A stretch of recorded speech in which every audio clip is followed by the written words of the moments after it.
Raha Humabon.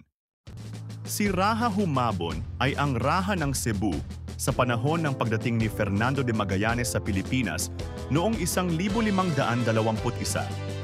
Ayon sa mga salaysay ng Kastila at Pilipinas, si Raha Humabon ang una sa mga katutubong hari ng Pilipinas na nakonberte sa Romano Katoliko matapos na siya. Ang kanyang asawa at ilang mga tao ng Cebu ay nabautismuhan sa Romano Katolisismo ng pari ni Magallanes. Si Magallanes ay nakipagkaibigan kay Hara Amihan sa pamamagitan ni Raha Colombo. Si Humabon ay pinangalan ng Carlos bilang parangal kay Haring Carlos I ng Espanya. Samantalang ang kanyang asawang si Hara Amihan ay pinangalan ng Juana bilang parangal sa ina ni Carlos na si Johanna. Siya ay nakipagsanduguan kay Magallanes bilang tanda ng pakikipagkaibigan. Ayon kay Antonio Pigafetta, si Humabon ang humiling kay Magallanes na pasukuin at patayin ang kanyang katunggaling si Lapu-Lapu na dato sa kalapit na pulo ng Mactan.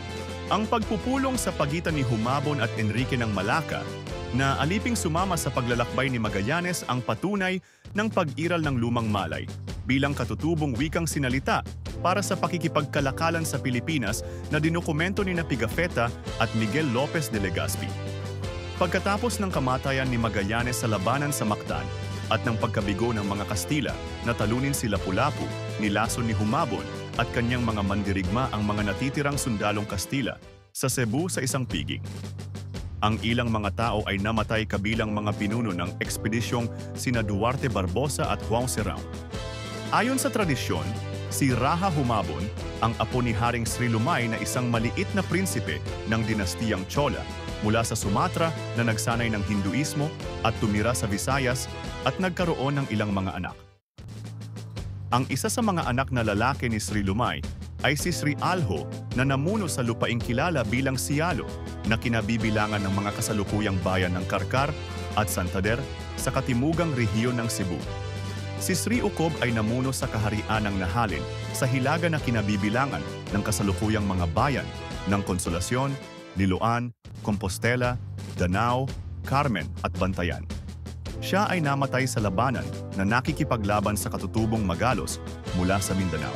Ang pinakabata niyang anak na si Sri Bantug ay namuno sa kahariang Singhapala sa rehiyon na bahagi ngayon ng lungsod ng Cebu na namatay sa sakit at hinalinhan ng kanyang anak na si Sri Hamabar na kilala rin bilang Raha Humabon.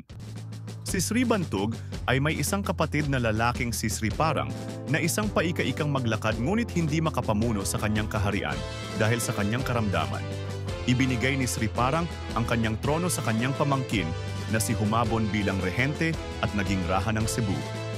Si Sri Parang ay may isang batang anak na si Raha Tupas na humalili kay Raha Humabon bilang hari ng Cebu.